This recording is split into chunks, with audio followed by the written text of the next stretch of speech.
벙커원 라디오.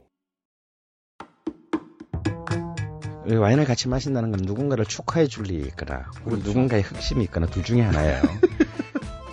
여름이니까 소비뇽 블랑이 좋겠네요. 이런 정도. 이제 소비뇽 블랑은 비싼 와인은 별로 없습니다. 별로 없어. 중요한 것은 소비뇽 블랑 중에 비싼 게 없다는 겁니다. 주문을 할 때 가본 적이 없어도 시실리아 와인 혹시 있나요? 라고 한마디를 해보는 겁니다. 종류가 많기 때문에 이탈리아 와인은 절대 뽀록날 가능성이 전혀 없다는 거. 이 한마디 정도는만 아시면 될 것 같아요. 많이? 까바로 먼저 시작할까요? 이렇게 딱 하면 어디 갔어도 어디 가서도 예, 절대 밀리지 않고 절대 밀리는 극강의 엑기스 강헌의 와인 야부리 프리미엄 시즌2 수강 신청은 벙커원 홈페이지에서.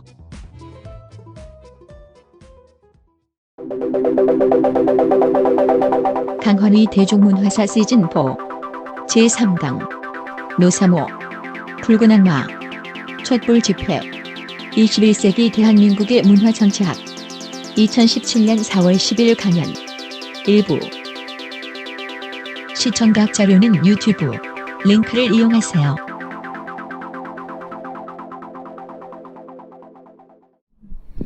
시작할까요?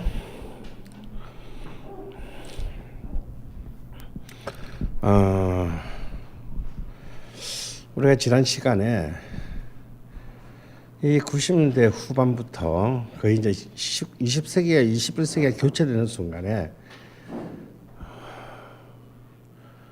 그 IMF와 함께 모든 것들이 무너지고 있는데 딱 하나의 분야에서만 예외적으로 기적이 일어났다라고 했습니다. 그것이 이제 한국 영화였어요. 그 특히 이제 그 유럽의 3대 영화 국가들, 그러니까 프랑스, 독일, 이탈리아가 정말 열광적으로 한국 영화를 지지합니다. 이때부터.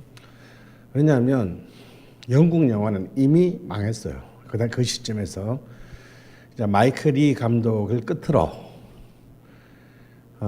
물론 아직까지 우리의 위대한 좌파 감독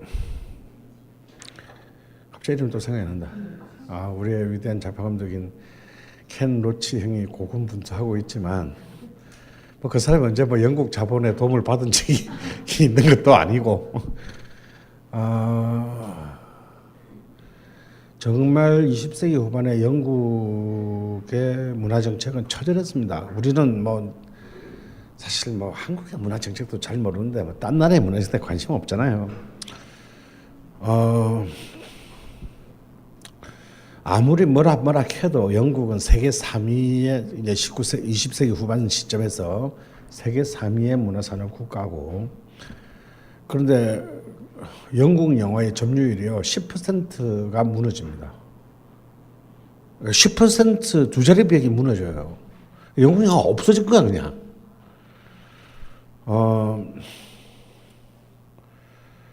그때 이제 그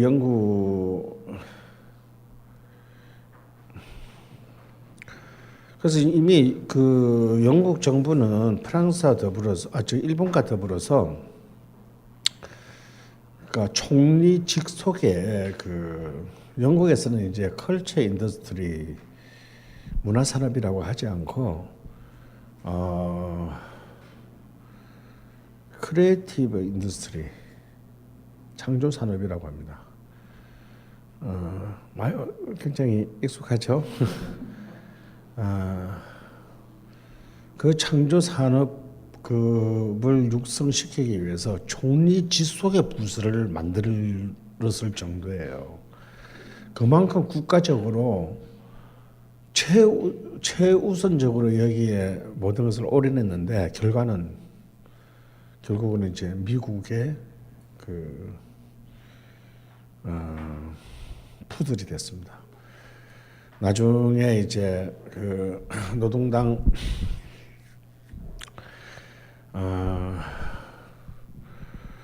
왜 이렇게 이름이 생각이 나냐? 토니 블레어가 푸들이 되기 전에 이미 시장이 푸들이 됩니다. 그래서 이제 그때 유명한 19세기 말에 1990년대 영국은요 로터리 프로젝트라고 해서 도저히 세계 자본주의 체제에서는 있을 수 없는 사회주의적인 문화 정책을 펴니다. 야, 영국의 살아남은 영화사 1, 2, 3, 4, 5의 사장님들 다 이리 좀 와봐봐. 구자보로 찍어.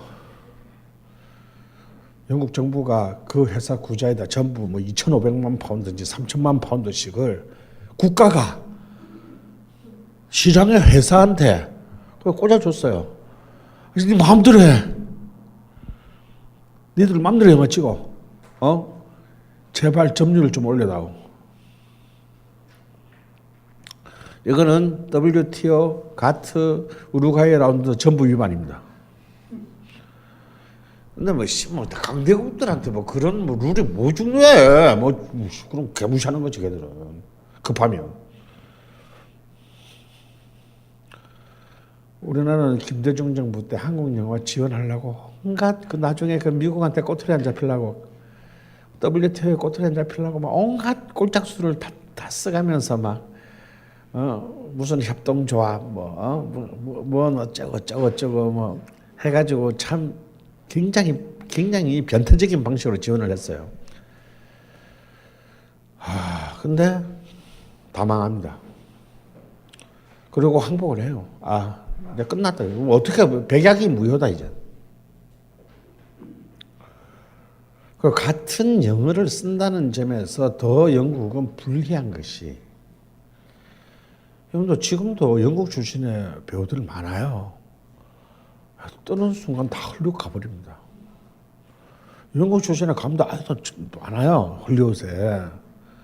살짝 뜨기도 전에 헐리우드 이미 다 데려가버려. 그럼 여러분이 영국 감독인데 낮이 뜨지도 않았는데 솔직히 헐리우드에서 오라 그러면 아이씨 그런 쓰레기들하고 너네랑 일 안 한다. 그런 사람 한번 손 들어보세요. 아무도 없죠. 전부 다 감사합니다. 막 그러면서 이제 가는 거예요. 뭐 영국에 남는 게 없지. 지금 우리가 그렇게 될 판이야. 우리가 다 중국 애들 지금 불러서 지금 다 가고 있단 말이에요. 그래서 이제 특히 왜 한국이냐, 이 세계에서 이제 그 반 헐리우드 전선을 놓고 왜 이제 한국이냐 이게 중요한데요. 그 이유는 이제 가장 큰 이유는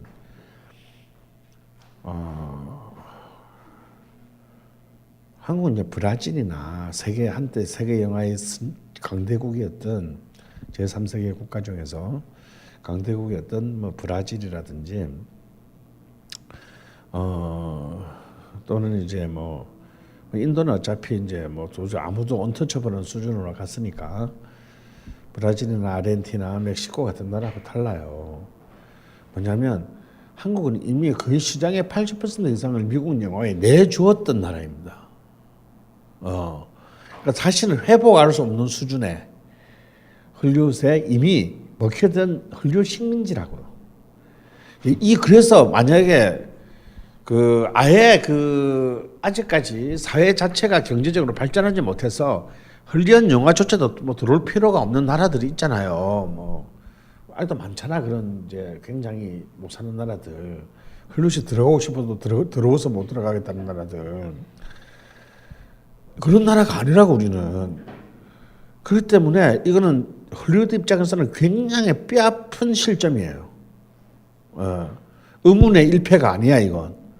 굉장히 헐리우드 입장에서는 굉장히 뼈아픈 실점이고 반 헐리우드 전선의 입장에서는 수렁에서 건진내다는 거예요.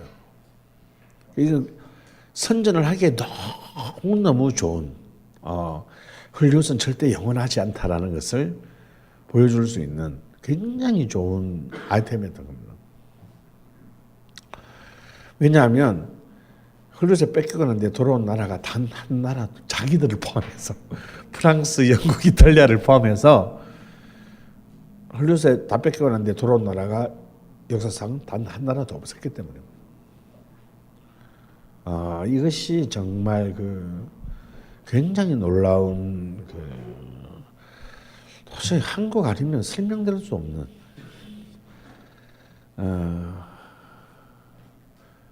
아니 우리가 안철수가 대통령이 되자고 이 추운 날씨에 열심히 달고도 하지 않았잖아요. 근데 지금 하루 종일 길 닦아 놓으니까 똥개가 먼저 지나간다고. 이렇게 또 수시가 뒤집어지는 나라. 언제 그랬냐는 듯이.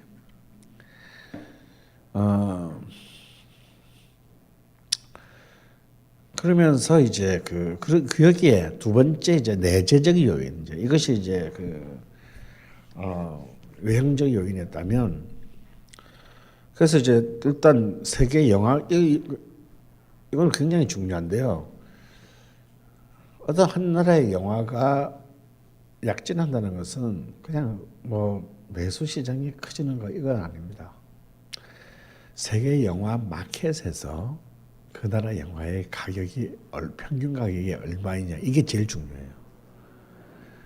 근데 우리나라 영화는 아시다시피 만불대 나라였는데 드디어 그 기록을 쉬리가 깹니다.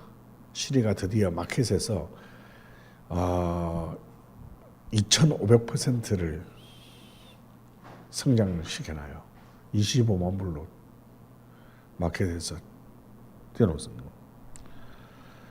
이제 이 정도 되면요 부가 수익이라고 할 만한 수익이 된다. 한국 영화 입장에서도 이게 이제 자본의 입장에서도 만들어 볼 만한 겁니다.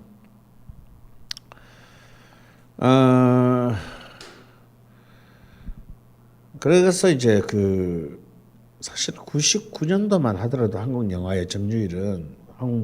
시장의 점유율은 36% 정도에 불과했는데 2000년, 2001년으로 접어들면서 급속적인 성장을 하면서 이제 드디어 2002년에 50%를 넘기고 4년 연속 50% 이상을 기록합니다. 진짜 놀라운 약진이죠. 이런 이 약진의 내재적인 요인은 이제 다음 장에서 설명하겠습니다만, 또한 김대중 정부의 영화 정책이 굉장히 훌륭했다. 라고 저는 봅니다. 이제 이른바 김대중 정부 입장에서는 경제적인 관점에서는 거의 국가 재건 사업 수준으로 이제 국가를 재편해야 되는데, 저번 시간에 얘기한 것처럼 IT 산업을 육성하기 위해서 음반 시장은 사실상 전략적 선택으로 개별시킨 반면에 문화 산업을 놓칠 수는 없는 상황에서 그는 전략적으로 영화 산업을 육성을 이제 조용히 결정했죠. 왜냐하면 내놓고 결정하면 또 미국의 온갖 또 통상 교섭에서 또 계속 문제를 걸릴 것이기 때문에요. 그래서 이제 보통 국가가 이제 어떤 한 문화를 육성하는 데 개입하는 것은 크게 세 가지 측면으로 봐야 합니다. 통상적으로요. 첫 번째는요. 이건 프랑스가 잘 쓰는 방식인데 수용자 인프라에 투자하는 겁니다. 그러니까 수용자들이 내가 이 문화를 즐길 수 있기 위해서 좀 더 훌륭한 시설에 좀 더 좋은 컨텐츠를 내가 편한 시간에 마련하는 겁니다. 그래서 이제 프랑스 영화가 이제 굉장히 뭘 투자했냐면 프랑스 영화는 주로 극장에 투자를 했어요. 극장은 다 개인 거잖아요. 근데 개인 거지만 극장 자체가 이미 공공적인 문화 공간으로 판단하고, 그래 극장에서 극장을 증축한다든가, 그다음에 극장의 내부 시설을 업그레이드 한다든가, 그다음에 영상기 같은 음향 장치 같은 것을 교체할 때 정부가 50%의 지원을 해주는 겁니다. 물론 이제 개인도 내야 되고 반을 내야 되고, 그렇게 해서 이제 수용자 환경을 이제 적극적으로 개선하는 인프라에 투자하는 거죠. 그런데 이제 프랑스의 경우는 이게 좀 핀트가 틀렸습니다. 그렇게 해놨더니 결국은 이제 미국에 와서 다 그 혜택을 누린 꼴이 됐고요. 이제 두 번째는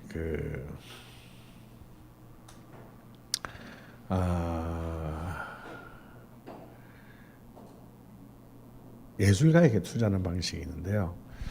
이 예술가에 대한 투자의 방식이 사실은 이제 투자의 가장 핵심입니다. 아까처럼 투자 자본에게 영국처럼 무식하게 그냥 지원하는 방식이 있고요.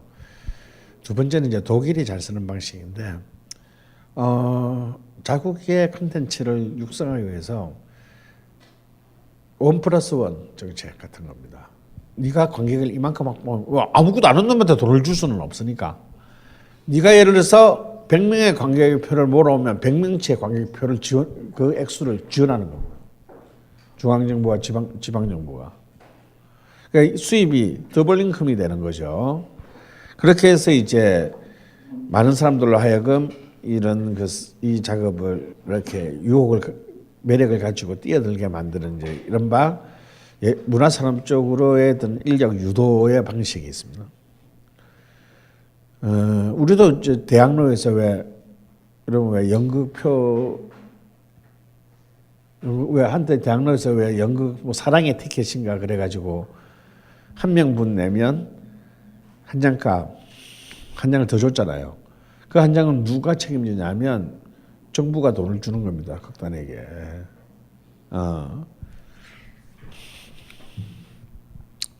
이제 그런 방식들이 있죠. 근데 영화는 사실 그런 정도의 수준은 되지 않기 때문에 영화야말로 노동과 자본 집약형 예술이라서 굉장히 많은 단위의 제작비 자체가 투입돼야 됩니다. 그래서 이제 기존의 영세 자본이 투자해서 영화를 만드는 방식이 90년대 중반까지 이루어졌어요. 그래서 그 이전까지 한국 영화를 만드는 돈은 도대체 뭐였냐 정체가. 충무로 자본이라고 불리는 쉽게 말하면 영화 산업 내부의 영세 자본들이었던 겁니다. 주로 이제 이 자본의 주체는 어디냐면 극장 체인주들이었어요. 서울 극장주, 뭐 이런 극장주들이 이제 주로 체인이고, 또 이제 전통적인 충무로의 이제 뭐 극동 시네마의 먼 사장, 대한극장 체인을 갖고 있는 국사장, 서울극장의 고은하 남편인 꽉꽉이, 뭐 이런 분들이 이제 쉽게 말하면 한국 영화 자본의 주체였던 거죠. 그러니까 이들이 돈이 많이 있다고 해봐야 사실은 그냥 영세한 수준의 자본이고 대규모의 블록버스터 이런 데에 투자할 수 있는 여력이 전혀 사실은 없는 사람들입니다. 근데 이때 이제 김대중 정부 시대에 들어와서 영화 투자 자본의 교체가 인위적으로 일어납니다. 그분도 이제 한국 영화를 1900 식민 시대 때부터 지금 1990년대가 전문 때까지 한국 영화를 지배해 왔던 이른바 토작적인 충무로 영화 자본은 이제 밀려납니다. 밀려나고 이제 강제 은퇴를 당하게 돼요. 당하고 여기에 이제 이른바 금융 자본이 주로 뭐 투자 뭐 이런 거 있잖아요. 그래서 이제 이런 금융 자본이 투자 조합의 형태로 정부와 일종의 매칭 펀드의 형태로 만들어지는 겁니다. 이게 가령 어떤 거냐면요. 자, 내가 어떤 창투사의 이제 투자자예요. 영화 저 돈 안 되는 거 뻔히 아는데 우리나라 뭐 제작하면 손실률이 이익률보다 손실률이 높은 걸 뻔히 아는데 정부가 자꾸 내 등을 찌르는 거예요. 해봐. 뭐 묻지 말고 좀 해봐. 내가 어떻게 좀 해줄게. 어떻게 해줄 건데? 그럼 너 돈 얼마 있는데? 한 250억 들어가면 정부가 250억 들어줘. 그러면 네가 250 내면 나도 250억 넣어주마. 그러면 500억짜리 판다가 되는 거야. 그러면 그 펀드를 내가 운영하는 거예요. 정부가 운영할 수는 없으니까. 운영합니다. 그래서 이제 보고 이제 돈이 될 만한 데 투자하고 이제 하는데 망하죠. 망합니다. 당연히 손실이 나게 돼 있어요. 지금 안 망해요. 지금은 이제 더 이상 정부가 잘 들어올 필요가 없게 됐습니다. 한국 영화 수익률이 나쁘지 않습니다. 자, 그러면 이제님이 이제 이 펀드 조합을, 이 투자 펀드를 2년이면 2년, 3년이면 3년, 5년이면 5년 운영하고 딱 끝나면 이제 이거 털어야 됩니다. 청산 작업을 해야 되는데 5년짜리 펀드를 500을 가지고 운영했는데 나중에 가보니까 130억 손실 났어요. 그러면 정부가 130억을 먼저 까는 거예요. 그러면 이 펀드는 130억 손실 났지만 나는 250억만 넣었잖아요. 그렇기 때문에 내 거는 다 보존되는 거예요. 다행히. 그렇게 해서 김대중 정부 때 약 2,500, 실제로 한 5천억 정도를 영화 그 투자조합의 일종의 매칭 펀드의 형태로 지원을 했고 한 2,550억 정도를 날렸어요. 그 날림만 이게 얼마나 쌉니까? 2,500억 날리고 한 나라에 문화산을 끓인 것은 이거는 내가 볼 때는 거의 기적적인 일이에요. 이 돈이면은 정말 영국 정부가 영화사 하는 회사한테 꽂아준 돈보다도 작아.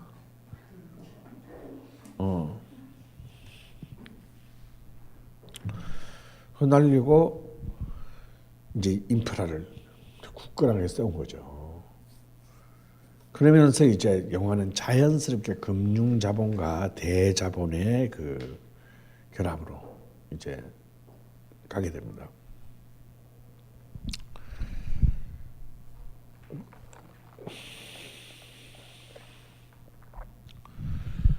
이렇게 해서 이제 2015년이 되면 우리나라가 고작 약 15년 만에 한국 영화는요 세계 6위의 영화 시장을 가지게 돼요. 대한민국이 아니면 절대 일어날 수 없는 일입니다. 그러니까 2015년에 한국 영화 시장 규모가 15억 7,800만 달러, 약 16억 달러의 영화 시장 규모를 가지게 됐어요. 그리고 미국 이외에 자국 영화 점유율이 50%가 넘는 전 세계 4나라 중에 한 나라가 됐습니다. 물론 여기 통계에는 북한은 안 들어가요.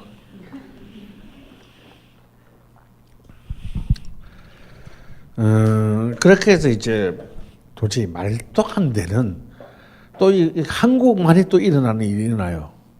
1,000만 영화 시대가 열린대요. 아니 우리 인구가 5천만이 안 되는데 지금 어떻게 한 편의 영화를 인구의 5분의 1을 볼 수 있단 말이에요. 이건 좀 이런 것이 이제 이게 아직 우리가 성숙하지 못한 대표적인 사례입니다. 아직 한국 문화가 그러니까 이제 이 개떼근성. 그러니까 영화가 어떤 일종의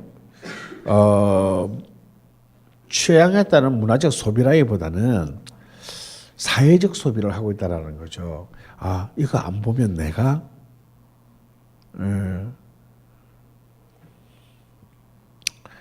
굉장히 내 또래 집단, 내 커뮤니티 안에서 소외된다라는 그런 그 공포 때문에 영화를 보는 희한한 소비 패턴을 갖고 있는 나라입니다. 근데 2003년에 실미도를 시작으로 해가지고 우리나라는 총 지금 작년까지 2016년까지 총 17편의 1,000만 영화가 터졌어요. 그러니까 1년에 한 편 이상씩 일어났다는 얘기죠. 그중에 3편은 이제 외국 영화입니다. 이제 하나는 아바타고요. 또 하나는 겨울 뭐시게? 예? 예. 겨울 왕국. 그런 너절한 영화도 이제 1,000만을 봤어요. 예. 네.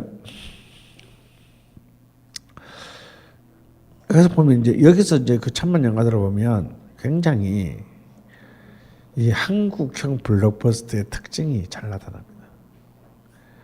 그 첫 번째가 실미도고요. 두 번째가 태극기 휘날림이에요. 그래서 2009년도에 해운대가 천만을 돌파하기 전까지 실미도부터 괴물에 이르기까지요. 사실은 한국 영화를 어떤 유전자를 초기부터 식민지에서 지배해왔던 굉장히 이상한 민족주의 혹은 국가주의적인 어떤 그런 아이템들이 다 천만을 넘었습니다. 그러니까 개인적인 오락물은 사람들 천만을 못 봐. 장르 무비 500만 못 넘어요. 하물며 모두가 많이 볼 것 같은 로맨틱 코미디나 멜로 드라마 500만 안 됩니다.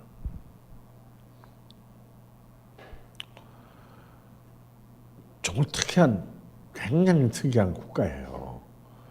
그러니까 이른바 굉장히 독특한 약간 좌적인 민족주의거나 우적인 국가주의 이런 요소들을 담았을 때 이럴 때는 연령과 계급을 넘어선 이제 몰아치기가 시작됩니다. 그 대표적인 애가 변호인과 명량이죠. 근데 물론 이제 이 천만 영화들의 공통점은 있습니다. 일단 제작비가 한국 평균 영화, 한국 영화보다는 물론 7번 방의 선물 같은 예외가 있지만요. 한국 영화의 평균 제작보다 훨씬 2배 이상 높고, 그다음에 이제 톱스타 캐스팅이 되거나 아니면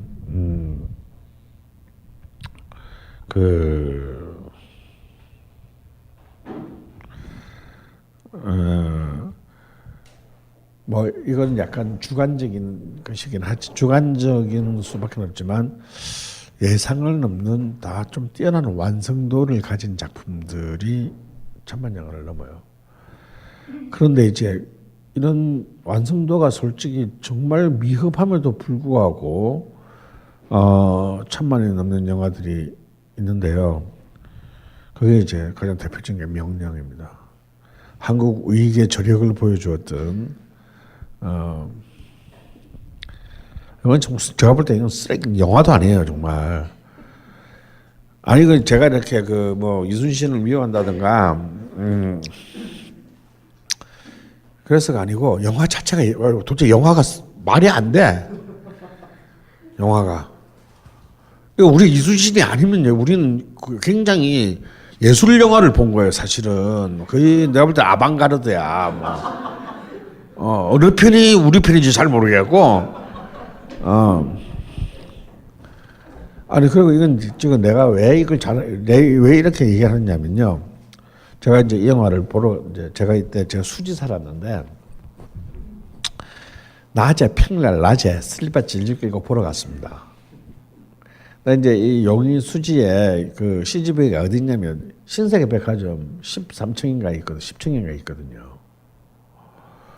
그 신세계백화점 입구로 뚝 들어서 엘리베이터 타고 올라가야 되는데 도저히 신세계백화점에 오지 않아야 할 대낮 2시에 그냥 늑수구리한 추리닝 입은 아저씨들 막 등산복을 입은 할배들이 막 난 며칠이면 난 이 사람들이 이 영화를 보러 왔다는 생각을 못하고 이제 신세계도 망했나 보다. 신세계가 완전 롯데마트가 됐는데 막 이러면서 이제 엘리베이터 타는데 이 아저씨 엘리베이터 다 타는 거예요. 사람도 영화 볼 나이던 그 수지 시집에서 전혀 본 적이 없는 분들이야. 본 적이 없는 인종들이 딱 다 타더니 10점까지 같이 가네. 나는 이거 뭐 시끄러운데 명랑이 그렇게 터질 줄 모르고 어느 사람들 도대체 이 시간에 왜 영화를 단체 관람을 하나 그러는데 다 명랑 이 관에 다 들어온대. 낮 2시인데요. 제가 그 신세계 시집에서 제일 큰 관에서 봤는데 맨 첫 줄까지 낮 2시에 가득 찬 건데 처음이자 마지막으로 봤습니다. 그리고 영화 끝마치 외장이 죽는 씬에서 마지막 영화관에서 박수가 나오는 것도 한 3, 40년 만에 처음으로. 옛날에 막 박수 치고 그랬거든요. 우레와 같은 박수가 나와서 도대체 영화를 볼 수가 없는. 그 순간 제가 정말 제 눈을 의심한 것이, 나 이제 제 영화를 딱 처음 시작하는데 이 영화 망했다라고 생각하는 이유가 뭐였냐면요.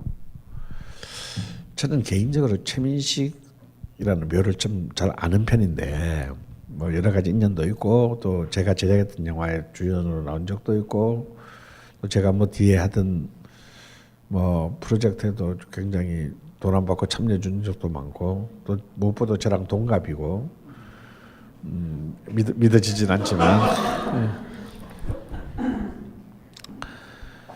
굉장히 훌륭한 배우예요. 그냥 그 러시안 캐시 한번 잘못 넣는 바람에 그냥 한 방 갈 뻔했지만 굉장히 훌륭한 배우인데요. 그 최민식 같은 배우는 이제 이미 30대 때도 현장에 딱 나오면, 촬영을 현장에 딱 나오면 카메라 돌기 전부터 이미 현장을 장악합니다. 폭력적이어서가 아니라 그만큼 이제 영화를 자기화하고 그 리듬을 만들어내는데 정말 천부적인 감각을 지닌 배우예요. 그래서 사실은 같이 하는 이제 신인급 배우들이 하기가 너무 쉬워요. 분위기가 딱 잡히기 때문에. 각이, 우리 흔히 하는 말로 야 씨발 민식이만 나오면 현장에 각이 딱 잡혀. 딱 이제 이런 말을 하는 거예요. 감독이 디렉션 하기가 너무 좋은 거예요, 그냥. 그리고 굉장히 영화가 혼자서 튀어서 절대로 잘 되는 것이 아니라는 걸 너무나 잘하는 배우이기 때문에 단적 한 사람 한 사람에게 자기가 같이 나오는 한 사람 다 신경을 쓰는 그런 스타일의 배우입니다. 그러니까 얼마나 그 사람들 입장에서는 막 너무너무 황공한 주연 배우인 것이죠. 그런데 제가 그 명량을 보는데 그 이순신으로 분한 최민식의 눈빛이 그렇게 처음부터 끝까지 흔들리는 것을 처음 봤어요. 제가 볼 때 그는 고뇌하는 이순신을 찍은 거야. 뭔 얘기냐면, 아마 영화를 안 하신 분들은 그런 걸 모르실 거예요. 지금 저 배우가 매 순간 씬을 찍으면서 야 씨발 지금 이거 찍는 게 맞는 거야? 이렇게 찍어도 되는 거야? 지금 이거 지금 산으로 가는 거야. 지금 산으로 가는 거야. 강으로 가는 거야. 지금 그 공포가 매 씬마다 있어요. 그러니까 그 유일한 그거는 주연 배우가 한 명밖에 없는 영화잖아. 여주인공도 없고. 영화를 전체로 끌고 가야 90%를 끌고 가야 될 배우가 나 좋댔다. 이런 눈빛으로 영화를 찍고 있는 거예요. 실제로 그 영화가 촬영이 끝났을 때 최민식이 그랬답니다. 이거 망해가 완전 이게 내 인생의 마지막 주연 영화가 될 것 같다고.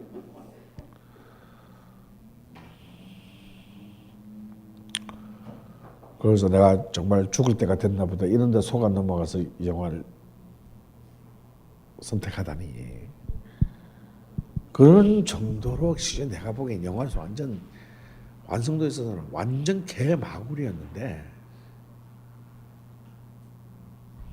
우리의 대한민국의 우위 카페에서는 그런 완성도는 아무 의미가 없는 거예요. 그들은 이순신을 본 게 아니라 그냥 멋진 남자 배우를 통해서 박정희를 본 거지 뭐. 그리고 또 지금 가뜩이나 또 그 딸을 대통령으로 만들어 놓고 난 뒤에 그 가득한 승리감, 그 배신감으로 바뀔.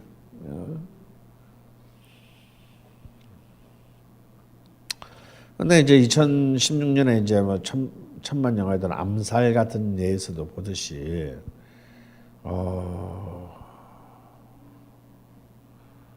사실 굉장히 영화를 잘 찍죠.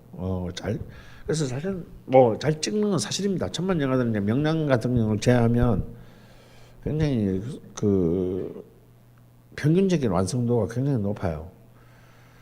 근데 그렇다 하더라도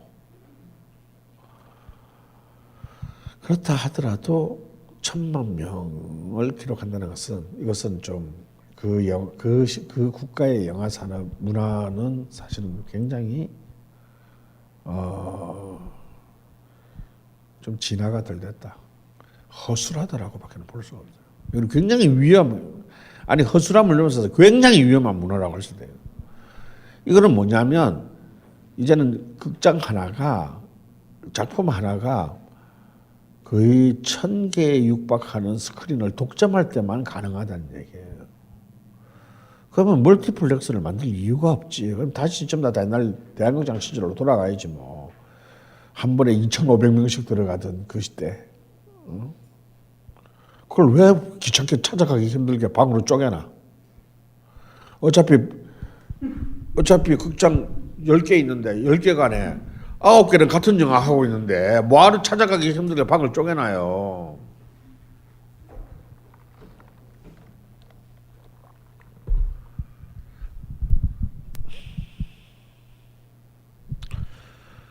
이거는 정말 논센스다. 결국은 이제 그러니까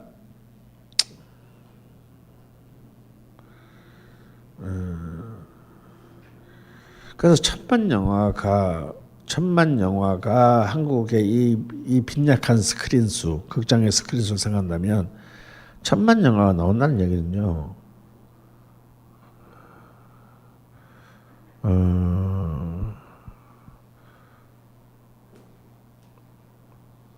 이틀도 안 걸리거나 하루도 걸지 못하는 영화가 점점 속출한다는 얘기와 똑같은 얘기입니다. 그러니 이런 극한적인 양극화가 결국은 영화 산업의 토대를 밑에서부터 허물고 있다는 거예요.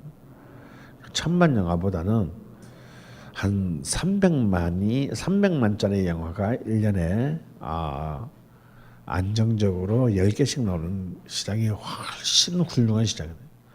그런데 이제 곧 여름에 개봉하는 유성환 감독의 궁남도는 BEP가 1,000만이래. 난 송환이가 미쳤다고 생각합니다.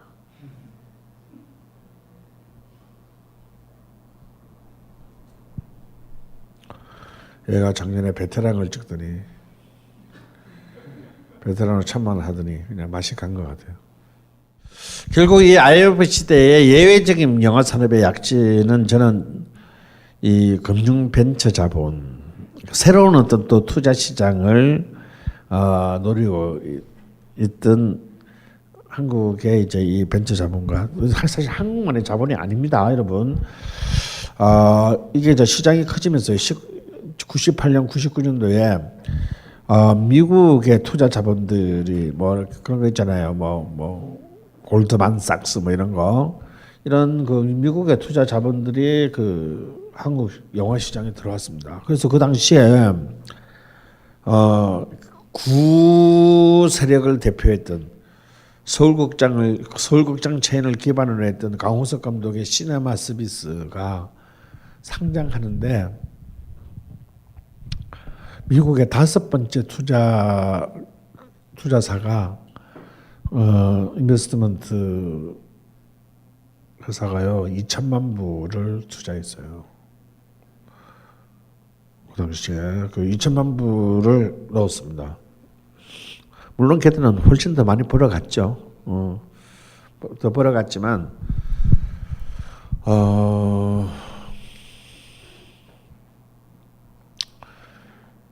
사실은 결국은요, 금융에 막 국내 국제가 어디 있어요? 돈이 되면 다 뭐 온갖 데서 다 들어오는 거니까. 결국은 이제 국제 금융 자본, 벤처 자본하고 또 김대중 정부의 영화 정책이라는 그런 어떤 민족주의적인 어떤 이데올로기의 결합이 사실은 이제 한국 영화의 약진을 만들어야 돼요. 그래서 이제 97년에 이제 1조를 돌파했던 한국 영화가 2002년이 되면 5년 만에 3조 4,780억을 돌파합니다. 정말 이때가 한국 영화 산업이 흥청망청할 때입니다. 이때 이제 영화 감독들이 이제 룸살롱에 가기 시작할 때입니다. 진짜로. 그 전에 영화 감독들은 충무로 뒷골목에서 소주 마셨는데, 이때 이제 영화 감독들이 이제 눈살롱을 이제 저거 동네 담배 가게에 가는 수준으로 다니기 시작했지. 95년에 평균 총작 95년상에서 한국 영화의 평균 총재 영화는 이제 순제작비와 총제작비로 나뉘는데 순제작비는 글자 그대로 영화 찍는데 들어가는 돈이고 총제작비는 순제작비 플러스 마케팅 비용을 포함한 것을 총제작비라고 합니다. 평균 총제작비가 10억에 불과했는데요. 이제 2004년이 되면 평균 총제작비가 42억 보게 됩니다. 이거 살벌한 거예요, 여러분. 그 영화 한 편을 만들어서 개봉하는데 평균 42억. 월세들은. 여러분 영화 만든 사람 입장에서 쓰지 말고 그 투자하는 사람 입장에서 보세요. 영화는 아시다시피 개봉하는 순간 모든 것이 결정납니다. 이 돈을 내가 회수할 것인지 회수 못하는 건지 떼돈을 볼 것인지는 개봉하는 순간 6개월 사실 개봉하는 날 결정돼요.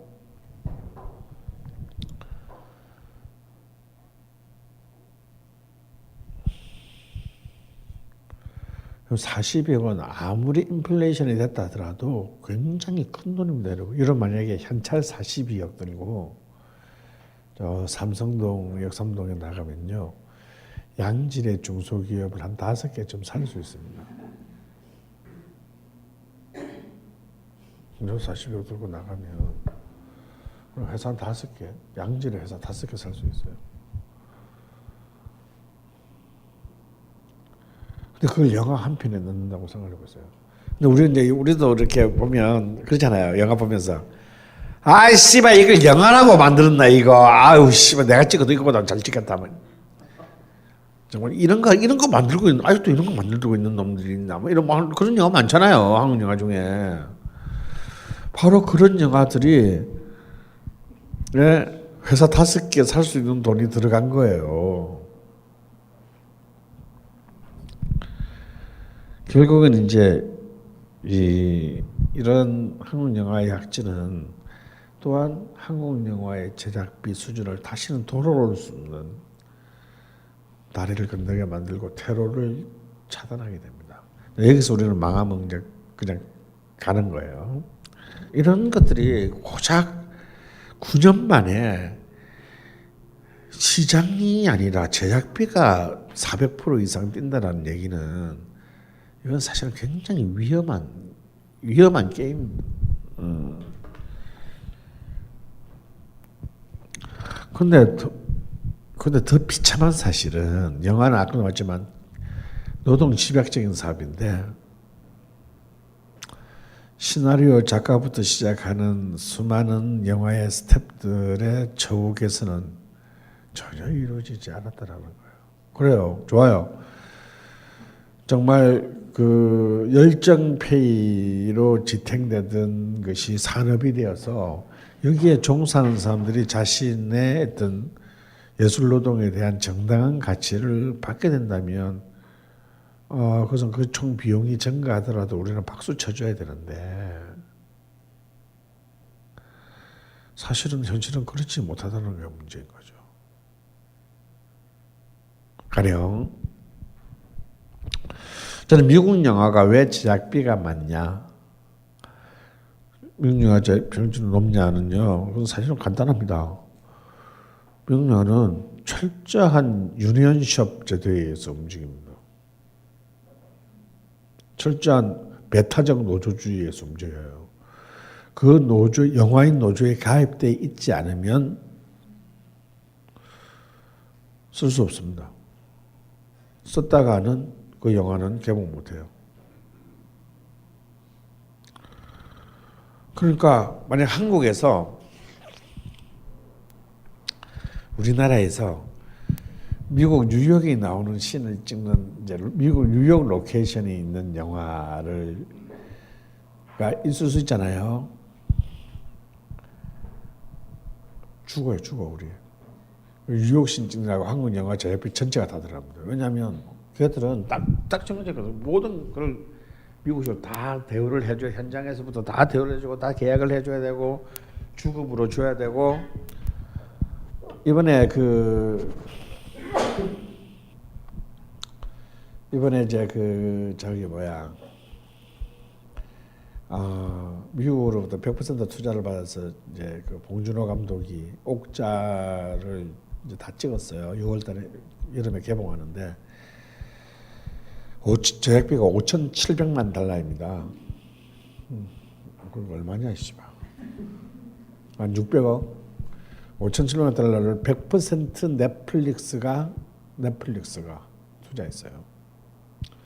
근데 이제 거기에 한국인 프로듀서가 저랑 같이 영화했고 그 여왕의 저기 뭐야 태양의 후예 제작자였던 아이가 이제 그 한국인 프로듀서로 갔는데 그래서 이제 얘를 통해서 제가 좀 제작 과정의 얘기를 많이 들었습니다. 그 이제 한국 쪽 이거 프로듀서가 이제 한국 쪽 프로듀서랑 그쪽 투자사 쪽에서 또 위임한 프로듀서는 또 왜냐면 넷플릭스는 네트워크이지 제작사가 아니잖아요. 투자만 했지. 그럼 이걸 또 프로듀서를 누구한테 위임했냐면 브래드 피트 프로덕션에게 위임을 한 겁니다. 그래서 브래드 피트 형이랑 놀던 애들이 이제 이 옥자에 미국 쪽 프로듀서로 붙은 거예요. 일단 여기서 이제 이 한국 쪽 프로듀서 라인들을 조수로 보는 거지. 이런 미개인들이랑 작업을 해야 되나 뭐 이제 이런. 여기서 또 이제 역시 이제 정말 또 민족주의적인 반감이 실제로 그런 알력과 대결은 어쩔 수 없이 있을 수밖에 없고 결국은 이제 한국 쪽 프로듀서의 해고로 모든 것이 정리됩니다.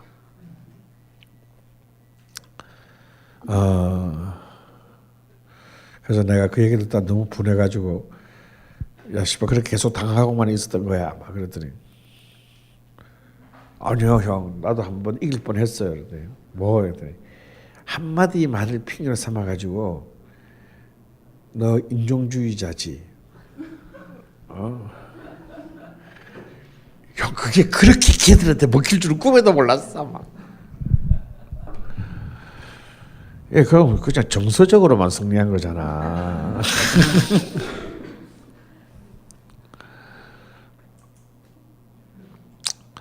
그럼 얘는 잘리고, 근데 정말 이제 이런 거죠. 정말 5시까지 촬영. 오후 5시에 끊어놓고 나가는 거예요. 아니 30분만 더 찍으면 역시 끝나는데 그거 못 끝내면은 하루가 더 추가되는데 없어 그런 거. 그러니까 정말 완벽한 플랜을 세우고 그게 맞는 것을 정확하게 딱딱딱딱 그때 해내지 못하면 이거는 뭐 답이 안 나오는 거야. 뭐냐? 결국 그 룰이 만들어지기까지 미국 영화 노동자들이 얼마나 많은 희생이 있었겠어요. 영화는 결국 사람이 만드는 것이고 그 현장에서 만드는 영화인들의 노동이 존중되지 않으면 훌륭한 영화가 지속적으로 나올 수 없다라는 사실은 그 법칙 위에 훌륭한 영화가 있는 거예요. 그래서 또 잘난 놈들은 그만큼 엄청난 이익을 가져가는 것이고 그리고 그 잘난 놈들이 잘나게 해서 돈을 엄청나게 가지러 가기 전까지의 스텝들은 응당한 또 그게 맞는 또 자기 노동의 대가를 받아야 하는 거예요. 그러니까 우리가 저걸 시나리오라고 쓴다라고 말하는 수많은 허접한 훈련 영화들이 있지만 훈련 영화들의 평균 시나리오비는 250만 불입니다. 약 30억이에요. 우리나라의 그 시나리오비는 아직까지 평균 5천만 원을 넘지 못하고 있습니다. 1년에 영화 한 편 못 씁니다. 여러분 아시다시피. 아주 막 귀신같이 써야 한 2년에 한 번 쓸 수 있겠죠. 그것도 이제 영화 될 수 있는. 훈련 영화가 아무리 비싸다 하더라도 헐리우드 영화의 평균 제작비가 7천만 달러라고 보통 보면 7천만 달러면 우리나라 돈으로 한 800억쯤 되겠죠. 우리나라가 지금 이미 평균 제작비가 이제 뭐 한 60억 넘었으니까 보통 한 12분의 1 정도라고 13대 1 정도라고 봅시다. 그러면 시나리오 개런티를 딱 보면 5천만 원대 아까 얼마? 30억 몇 배예요? 60배죠. 자, 총 제작비는 13배인데 시나리오비는 60배다 이거야. 뭘 말합니까? 그러니까 역시 이 안에 내부의 이익 분배 과정에 있어서도 양극화가 설정된다는 얘기잖아요. 우리보다 훨씬 더 큰 시장을 가지고 있는 일본 영화도 일본 영화의 주연 배우가 아직까지 제가 알기로는 2억 엔을 받지 못합니다. 우리나라 돈으로 2억 원을 받지 못해요. 그래서 이런 구조에서는 사실상 뛰어난 각 분야의 스태프들이 나올 가능성이 거의 없다. 여러분 같으면 여러분 새끼들을 그런 일 시키겠어요? 재수 없어서 나 같아도 재수 없어서 안 시킬 것 같아. 그래서 사실은 어떤 한 분야를 육성하고 싶으면 똑똑한 인재들이 그 분야에 가야 되는 거고, 똑똑한 어린 인재들을 그 분야를 불러 모으고 싶으면 복지가 보장돼야 되는 거죠. 그래야 가는 겁니다. 근데 이렇게 오로지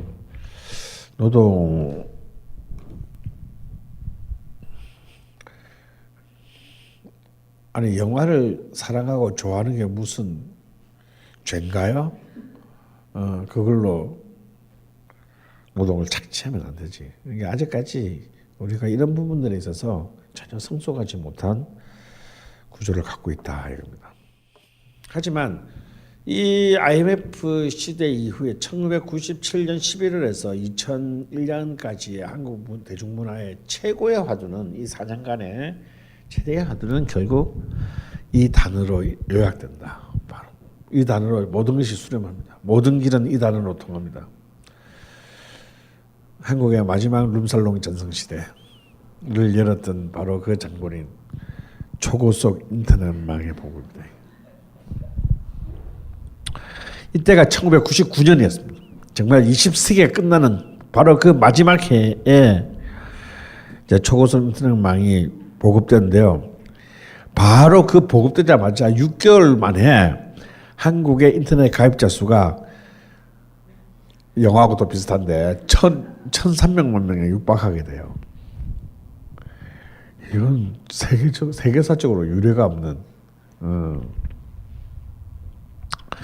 이때 한국은 이미 2000년도에 세계에서 5번째 인터넷 인프라를 갖춘 나라로 부상했는데, 이것은 정말 김대중 정부의 최대 공적, 제가 볼 때는 김대중 정부의 최대 공적이면서 김대중 정부의 진짜 마지막 그 출구 전략이었습니다. 여러분 혹시 지금 여기 계신 분 중에서 97년 11월 달이 기억나시는 분 있으십니까? 뼈아픈 기억을 가지신 분들도 많을 텐데, 유년 시절에. 그때 얼마나 많은 사람들이 망했고 얼마나 많은 이 땅의 아버지들이 자살했는데, 여러분들은 전혀 그럴 기회도 없고, 그 당시에도 어차피 우리는 못 살았다거나, 아니면 뭐 집에 달러가 뭐 한 몇백만 달러 있어가지고 돈을 더 벌었다거나. 내가 아직도 잊지 못하는 기사가 있는데요. 그때는 한일은행이라는 은행이 아직도 있었을 때입니다. IMF 터지고 우리가 갑자기 달러가 2,000원을 넘어서잖아요. 800원도 안 하던 달러가 2,000원을 딱 넘어서는데, 한일은행 도곡동 지점에 어떤 아줌마가 우아하게 여행용 가방을 들고 와서 200만 불을 황금해 가는 거야. 그럼 앉은 자리에서 얼마를 번 거야? 2,000원이니까 40억. 만약에 800원에 샀다고 치면 그러니까 16억에 사서 40억에 팔았으니 24억을 번 것이지. 그것도 그렇게 돈 번 사람 진짜 많아요. 정부 미리 IMF 터질 거라는 걸 미리 알고 그 97년 초에 그 달러 막 사모았던 그 개새끼들이 있습니다. 그런 새끼들을 전부 그 황금하려면 다 주민등록증을 갖다 해야 되는데 그걸 이재명이 돼야 됐었는데 그때 황금한 새끼들만 다 추적하면 대한민국 개새끼들은 그 명단에 다 있어요. 남들은 피눈물 나고 죽어나갈 때 지 이익만 악의적으로 챙긴 놈들. 그런 새끼들은 그냥 그 인간들도 아니지. 죽일래도 총알이 아까워서 못 죽이고 그냥 TK를 이렇게 그 경상북도를 제가 꿈꾸는 나라가 있어요. 여기를 막 철조망으로 한 10겹쯤 이렇게 하고 막 지뢰 막 방정 2km 막 지뢰 다 묶고 그 안에 다 집어넣는 거야. 그래서 뭐 너희들끼리 사 그냥 죽든지 말든지. 그리고 너 나오려면은 이제 막 팔레스타인이 뉴욕 공항을 통과하는 것보다 더 엄격한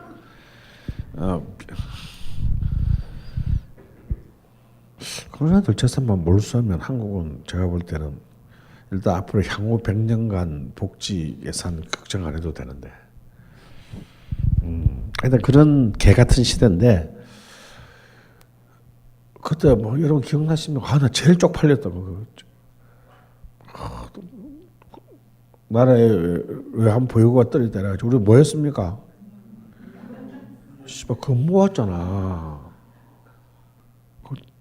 진짜 나쁜 놈들 아니야 걔들.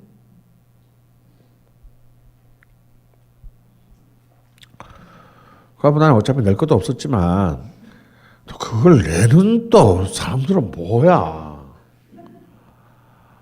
하여튼 우리는 그 욱하는 거 그거 안 돼. 이걸 그냥 냉정하게 생각을 해야지. 대단한 나라야. 대단한 민족입니다. 그래가지고 우리가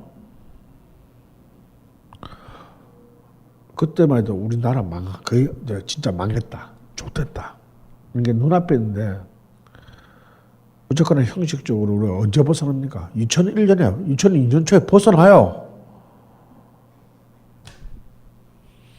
4년 만에. 야, 또 이것도 웃기는 얘기다 이것도. 우리가 보통 여러 사례들을 알고 있지만 1950년대 이후에 수많은 이제 이른바 중진국들이 약진하다가 꺾어졌을 때 여러분 지금 우리나라에 필리핀 여자분들이 와가지고 식모살이 하는데 60년대 필리핀 얼마나 잘 산다는 줄 아세요?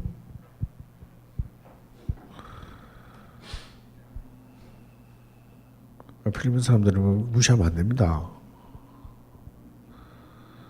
지금 우리가 전례 무시하자면 멕시코 잘 나왔습니다. 아르헨티나는 당시 세계 12국가의 경제 12국가에 1950년대 중반에 그 나라들을 다 마시가고 다시는 돌아오지 못했어요.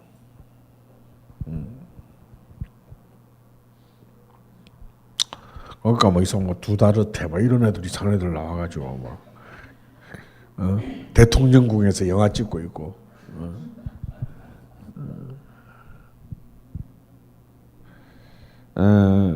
근데 일단 기가 막히게 극복을 하는데 그 기가 막히게 극복을 하는 가장 중요한 견인차가 결국은 또 사실은 그 김대중 정부의 전략적 선택이었던 사실 IT 산업을 기반으로 해가지고 내수와 외수를 혁신적으로 끌어올린 것은 뭐 우리가 다 알고 있는 사실이에요. 근데 이 와중에 사실 우리는 큰 두 가지를 잃게 되죠. 김대중 정부가 IT 산업만을 쓴 게 아니고 또 내수를 진작하기 위해서 어쩔 수 없이 내수가 진작이 안 되면 아무것도 안 되니까 뭘 했습니까? 신용카드를 또 사실상 불법적으로 보급했다 이거야. 카드를 발급해서는 안 되는 자격을 가진 사람들에게까지 카드를 보여준다. 대한민국 사람들한테 다 지어줘도요. 신용카드만은 지어주면 안 됩니다.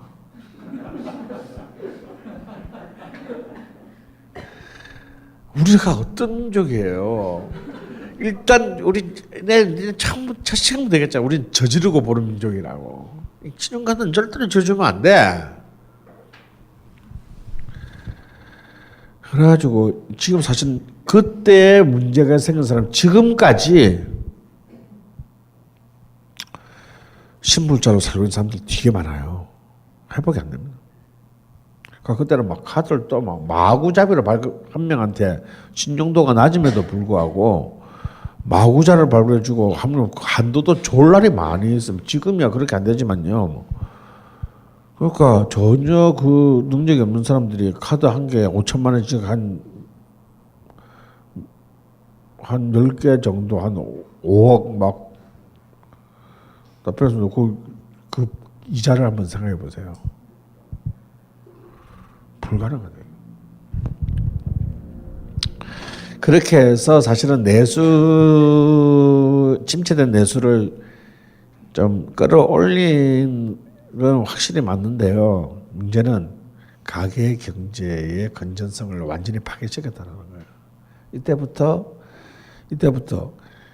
좀 사는 집이건 본래부터 못 사는 집이건 가계 경제의 건전성이 완전히 무너집니다. 이때부터. 지금까지 지금 물이 남아 있는 거죠. 두 번째는 이건 이제 노무현 정부에까지 이어지는 것이지만 이 혼란의 와중에도 절대 손해 보지 않는 것들이 있었으니 바로 대자본들이다. 이 대자본들은 이 혼란을 기점으로 해서 드디어 자기들이 가장 원했던 것을 손에 쥐게 됩니다. 바로 노동시장의 유연화, 이른바 비정규직제의 양산이다. 그 덕분에 우리는 이제 인간의 반열에서 밀려나서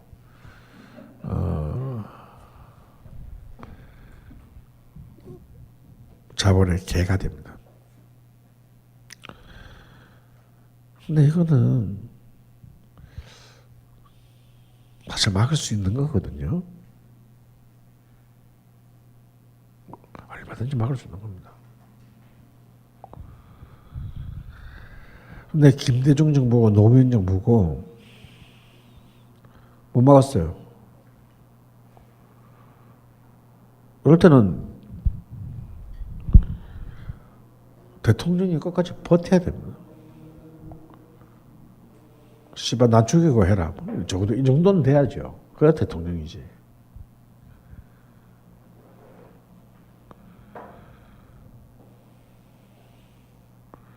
근데 둘 다 못 버팁니다.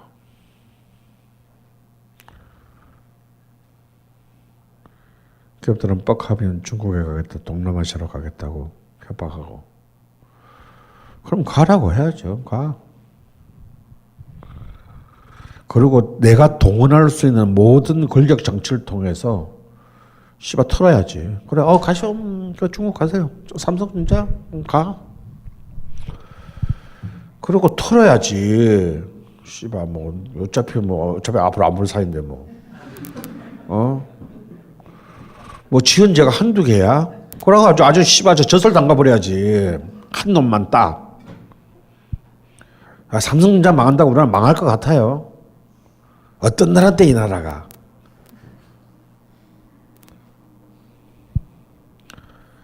그걸 못해, 그걸. 그래갖고 한다는 소리가 노정권에 이른바 뭐 어쩌고 뭐 왼팔이네 오른팔이라는 새끼들이 결국 나와서 한다는 소리가 씨발 그것도 못 막냐 그랬더니 사석에서 형 밖에서 보는 거랑 달라요.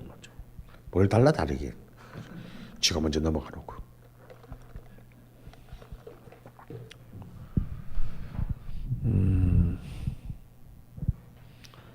그러니까 그런 깡도 없는 놈들이 뭘 하겠다고.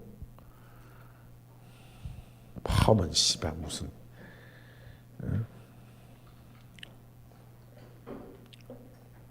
아무도 반성을 안 해 왜? 내가 제일 답답한 거는 DJ 정부와 YS 정부에서 이렇게 노동시장을 망가뜨려 놓고 왜 아무도 반성을 안 하지? 왜 아무도 거기에 대한 책임을 묻지 않습니까? 저는 바로 이 시점, 이 97년, 98년 이 시점에서 한국 현대사가 만들어온 보수와 진보의 경계선 저는 믿지 않습니다. 이때 사실은 다 포기했습니다. 이때 사실은 보수와 진보라고 불려져 왔던 쉽게 말해서 진보는 형해화되고 우리가 지금 진보라고 부르고 있는 자들 또한 저는 이미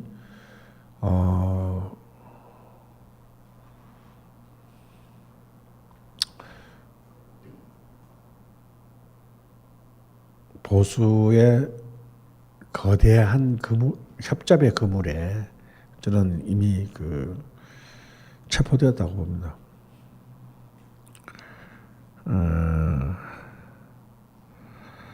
그리고 이제 도토리 키재기 싸움하고 있는 거죠. 그래도 내가 더 깨끗하다, 덜 깨끗하다. 아니지, 덜 깨끗하다고 주장한 사람은 없으니까. 내가 더 깨끗하다, 내가 더 능력이 있다, 뭐 이런 식으로. 왜 그러냐? 굉장히 우리가 이 시점의 역사전에 한국 현대에 굉장히 중요한 고비라고 봅니다. 19세기, 20세기 이때 또 뭐가 많이 생겨났냐면요. 다음 시간에 사실 다뤄야 될 문제지만 미리 좀 당겼으면 말 나온 김에 여러분 이때 이해찬 교육부 장관의 이른바 입시 파동 생각나시죠? 이거 굉장히 위험한 거였습니다. 결국은 뭐냐면 이제는 기회의 평등까지는 사실은 빼앗아버린 신호탄이 이때 시작돼요. 물론 이해찬 장관은 그런까지 생각하고 한 건 아닐 것이지만 결과적으로 그렇게 됐어요. 그때 이해찬 파동의 핵심이 뭡니까? 이른바 사교육으로부터 벗어나기 위해서 공부를 말하고도 각자의 특성에 맞게도 대학에 갈 수 있겠다라는 게 취지였지만 결과는 어떻게 됐어요? 바로 사교육보다 4배가 더 들어가는 돈이 되었고 입시 과정은 점점 복잡해져 가지고 고3 담임 선생도 도대체 이놈 대학에 입시가 어디냐는 몰랐어. 결국 입시 시장의 주도권은 어디로 넘어가면 입시 컨설팅 회사로 넘어가게 됩니다. 학교가 아니라 입시가 자본화되는 거예요. 이 시작이 바로 이때입니다. 그리고 씨발 다양성을 갖다 존중하겠다고 씨발 무슨 다양성 전부 다 영업, 해외 연수 이런 걸로 애들을 줄 세운 거 아닙니까? 그렇게 해서 이제 더 이상 그런 교육 비용을 대지 못하는 아이들은 이른바 뭐 대한민국의 그 시시껍질한 그 명문대학에 아예 진입도 못하게 만들어 놓은 거잖아요. 이건 단순히 양극화의 문제가 아니라 계급화의 문제로 들어갔다는 걸 우리가 알아야 된다는 거야. 과연 그 사람들이 그런 걸 몰랐을까? 이해찬 같은 사람이 그런 걸 몰랐다고 생각합니까? 이것이 어떤 문제를 야기하게 될 것인지를 몰랐다고 생각해요. 어린 반푼시도 없는 수작이다.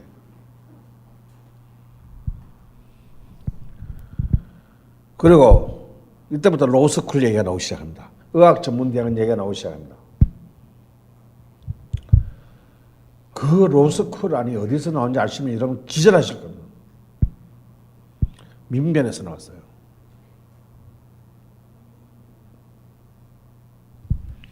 법률 서비스 같은 소리 하고 있네.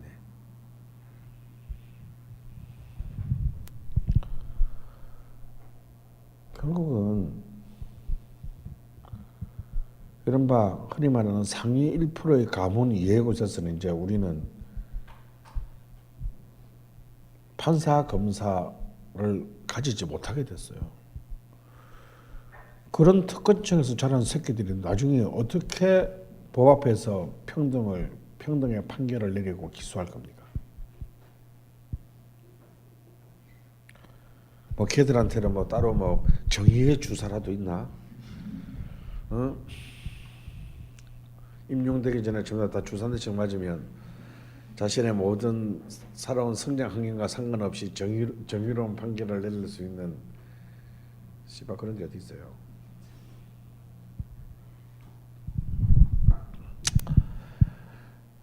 물론 뭐 꼭 있는 새끼들이 이런 수작합니다. 본래 없는 것들이 권력을 가지면 더 지랄한다고.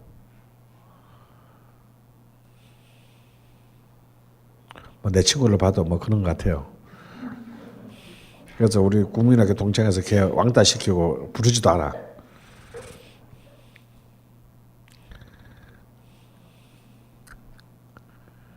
근데 가난한 자들이, 가난한 배경의 출신들이 아예 원천적으로 어떤 한 영역에, 그것도 국가 권력에 해당하는 공공의 권력에 해당하는 영역에 접근하는 것을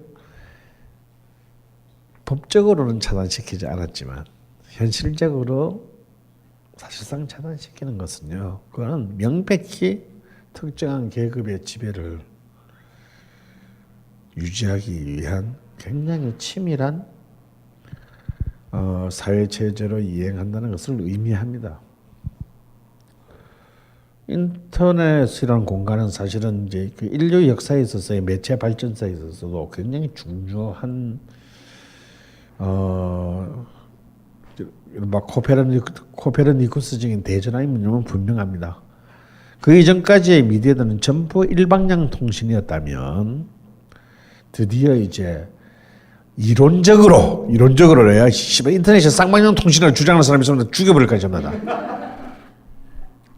어쨌거나 이론적으로는 쌍방향 통신이 가능한 매체 시대가 이론적으로만 열렸습니다. 여러분이 뭐 네이버한테 뭔 얘기하면 네이버가 알아듣던가요? 98년도는요 굉장히 듣는 척 했어요. 자기들도 성공하려고.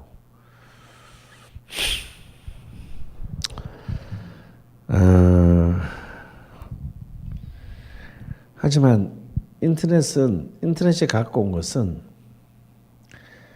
정보의 전달의 신속함과 광범위함이었지 정보의 주체와 질적 성장을 담보하지는 못했습니다.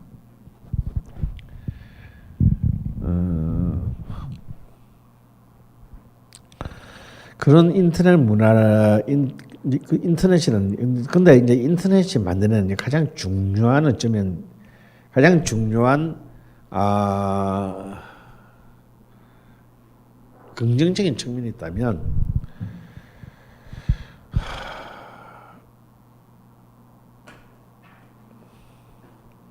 정보의 비밀이 지켜질 확률이 점점 줄어들게 됐다는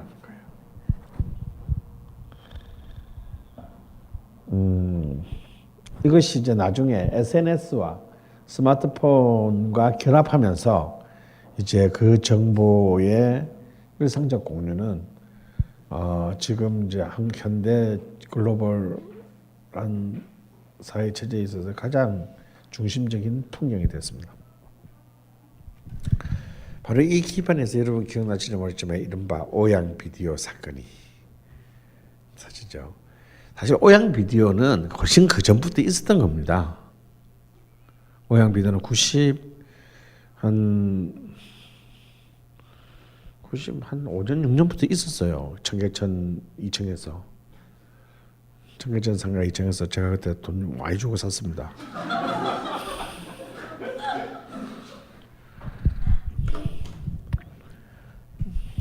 이제 그거는 이제 오프라인의 이 미디어 그러니까 비디오 상태에서는 굉장히 이거는요. 이건 굉장한 권력이었어요. 이걸 본 자와 안 본 자로 나뉘었습니다. 계급은. 그리고 굉장히 고가에 팔았어요. 그런데 인터넷망이 딱 펼치자마자 제일 먼저 힘들게 길을 닦아놓자마자 제일 먼저 지나간 것은 바로 이 오양 비디오였습니다. 그 뒤에 빨간 마우라가 나오죠. 물론 빨간 마우라도 오양 비디오 다음이긴 하지만 훨씬 99년보다 훨씬 전에 만들어진 거예요. 이제 이 오양 비디오 사건이 말하는 것은 굉장히 좀 복합적입니다.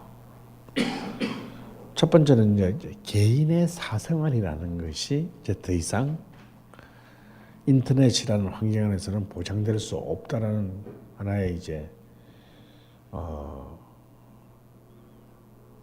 선이죠. 왜냐하면 이전에 일방향 통신 시대 때는 그런 것을 누가 가졌다 하더라도 그래서 조선일보가 입수했다 하더라도 조선일보가 이것을 정치적인 이유로 터뜨리지 않는 한은 이걸 굳이 공개해야 될 이유가 없는 거죠. 그러나 이제 인터넷 시대는 한 개인의 사적인 이유만으로도 어떤 모든 것들이 인터넷상에서는 컨텐츠화 될 수 있다라는 겁니다.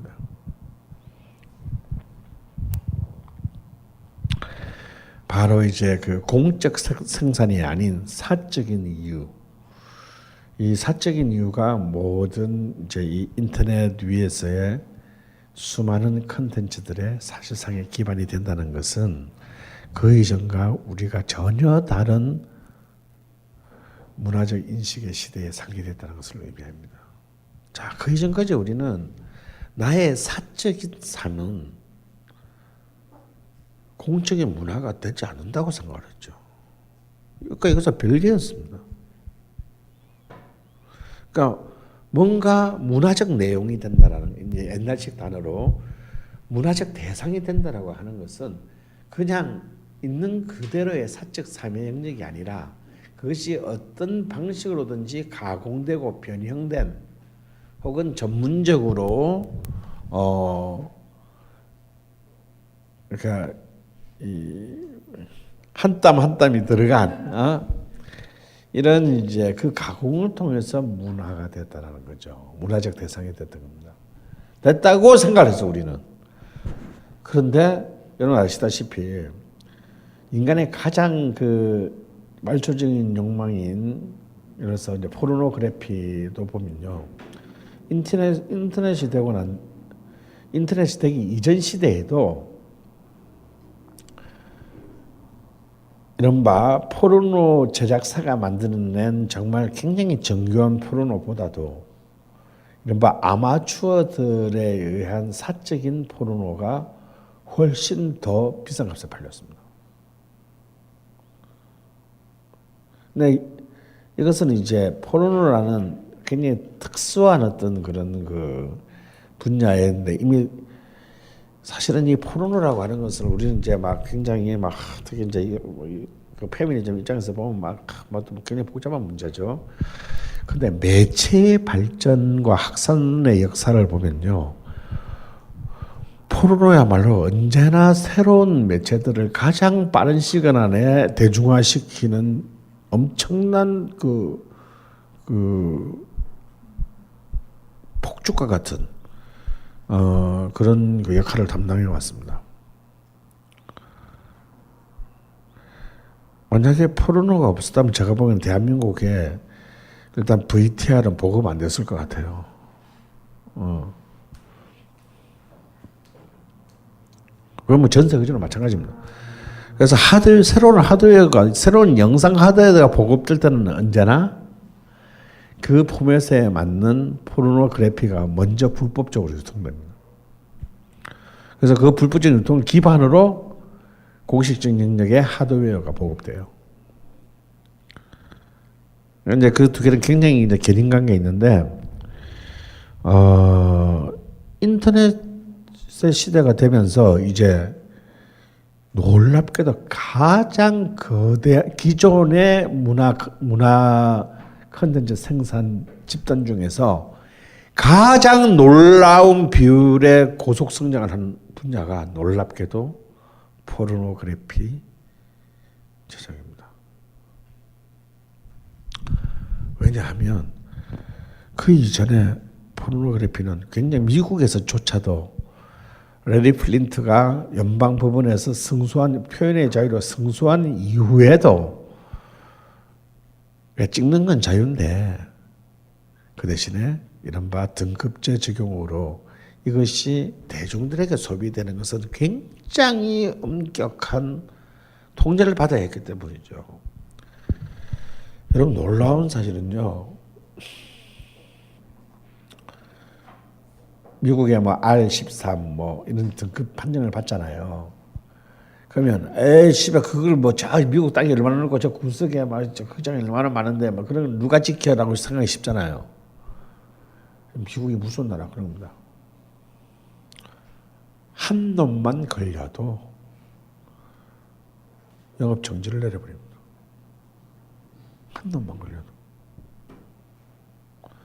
그렇기 때문에 극장 입장에서는 사력을 다해 이거 준수합니다.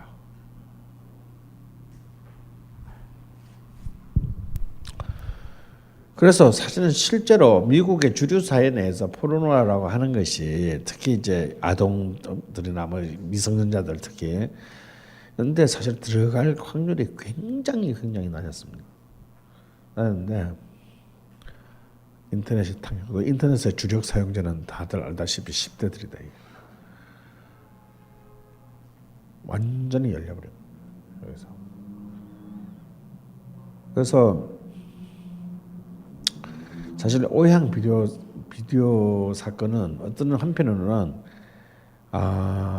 한국의 IT 초고속 인터넷망의 확산의 어떤 하나의 또 하나의 기폭제 역할을 한 것도 있고, 두 번째는 뭐냐면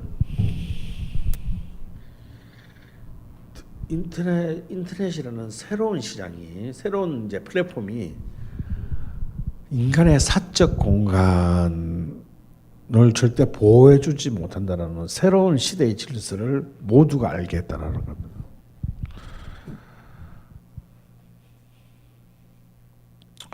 그래도 오양은 그래도 유명한 연예인이었죠. 하지만 빨간마루라의 주인공인 여중생은 아무런 유명인이 아닙니다. 그냥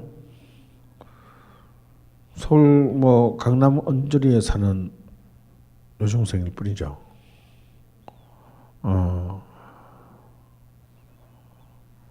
그런데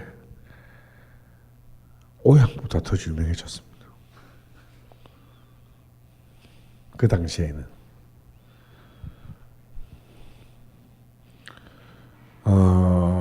그런 사적인 익명성이 절대 보호받지 못하는 세계. 그래서 그런 사적인 공간의 일상들이 바로 문화적 대상이 되는, 다시 말해서 이것을 우리는 뭐라고 부르기 시작한다? 컨텐츠라고 부르기 시작한다. 그래서 이 컨텐츠와 컨텐츠는 문화의 부분 집합일 뿐이에요. 이제는 그 문화의 영역이 경계가 파괴됐습니다.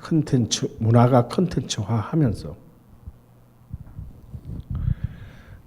이렇게 설명해 보죠. 이전까지 방송국에서 뉴스 끝나고 하는 내일의 날씨는 문화라기보다는 우리는 정보라고 생각을 했습니다. 그죠? 근데 각 방송사들이요, 그 시간 내 시청률을 위해서 굉장히 엄청난 투자를 합니다. 왜냐하면 오늘의 뉴스가 끝나고 난 뒤에 바로 드라마가 각 사회의 사활을 건 드라마가 시작되기 때문에요. 그래서 그 5분 동안은 오르는 뉴스에 어마어마한 투자를 합니다. 여기서부터 잡아놔야 되니까. 그래야 광고를 보고 들어갈 거 아니에요.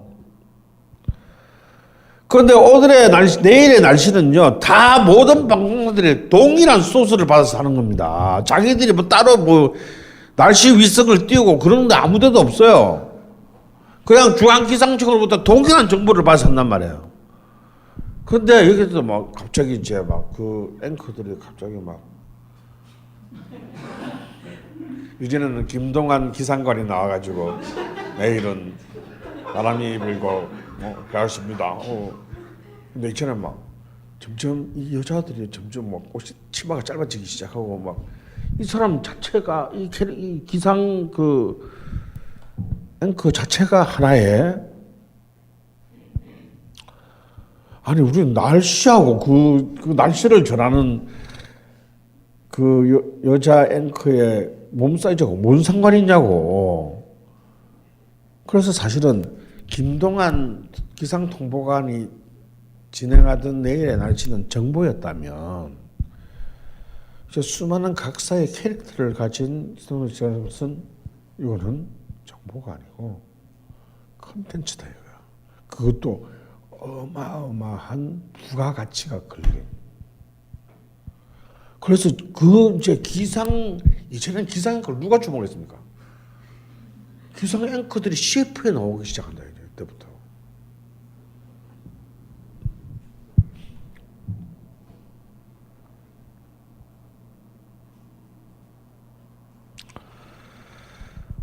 이제 조흡 같은 문화학자들은, 진보적인 문화학자들은 오양 비디오 사건을 또 다른 관점에서 보기도 합니다.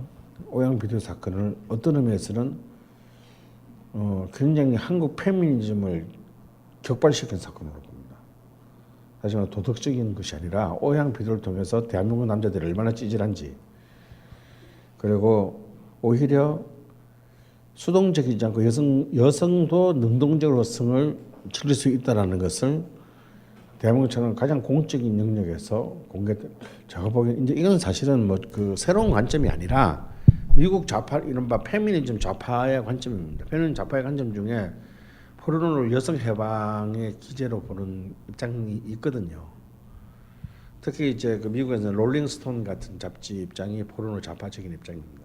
그래서 꼭 그 음악 잡지가 1년에 한 번씩은 느닷없이 가수가 아닌 뮤지션이 아니라 포르노 스타들이 그 롤링스톤의 표지를 꼭 장식하게 돼 있어요. 1년에 한 번씩. 너무 제가 보기에는 그것을 한국에 적용시키기는 좀 너무 나간 것 같고요. 하여튼 뭐 또 많은 대한민국 남자들에게 열등감을 안겨주기에 충분한 사건이긴 했습니다.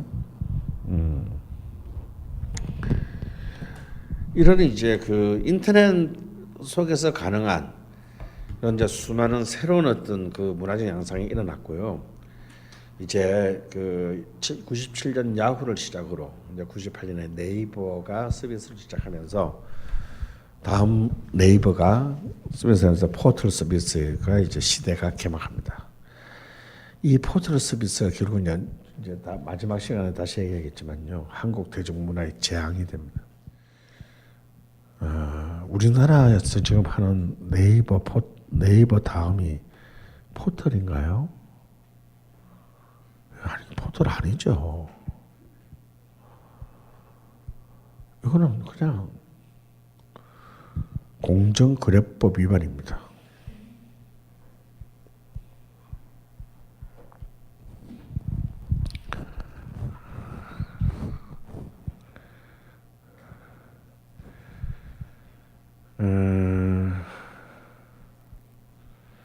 자, 그리고 이제 이 인터넷과 더불어서 한국의 문화, 대중문화를 이제 결정하게 되는, 아직까지 스마트폰은 안 나왔습니다만 휴대폰의 이제 보급이 시작됐는데요. 99년에 이미 우리나라가 세계 3위였어요. 그러니까 아니 곧 다 굶어 죽는다며. 다 굶어 죽는다 놓고 휴대폰 보급률은 세계 3위야. 근데 이제 이 휴대폰이 이렇게 빨리 보급된 것이 우리에게는 굉장히 정말 새로운 기회를 많이 가지게 됐어요. 휴대폰이 굉장히 비싸잖아요. 그러니까 이것이 어느 정도 완만한 속도로 보급되면요, 사실은 휴대폰을 보급하기 위한 경쟁을 하지 다른 부가 서비스를 생각하지 않습니다. 왜냐하면 휴대폰 파는 게 더 비싼 거니까. 근데 우리는 너무 빨리 휴대폰을 모두가 다 가지다 보니까 이 회사들이 다 망하게 됐어요. 그래서 어쩔 수 없이 이제 휴대폰은 이미 다 깔은 거고, 휴대폰 위에 부가 서비스를 통해서 이제 수익을 창출해야 되는, 생각보다 딴 나라에 비해서 너무나 빨리 이 휴대폰의 소프트웨어 시대가 빨리 당겨지게 된 거예요. 그래서 이미 99년에 018은 이제 스타마니아라는 서비스를 시작하고요. 017은 추억의 번호죠. 017은 벼룩시장 서비스를 시작하고요. 019는 특히 이때부터 다모고체를 비롯한 게임 서비스를 시작합니다. 다음에 우리의 여기 최후의 승리자 011은요. 여러분 기억나십니까? TTL, 팅. 그 예쁜 애 있잖아. 그 이상한 임은경. 얘는 요때만 뜨고 그 뒤에 성냥팔이 소녀의 재림과 함께 영원히 사라졌지.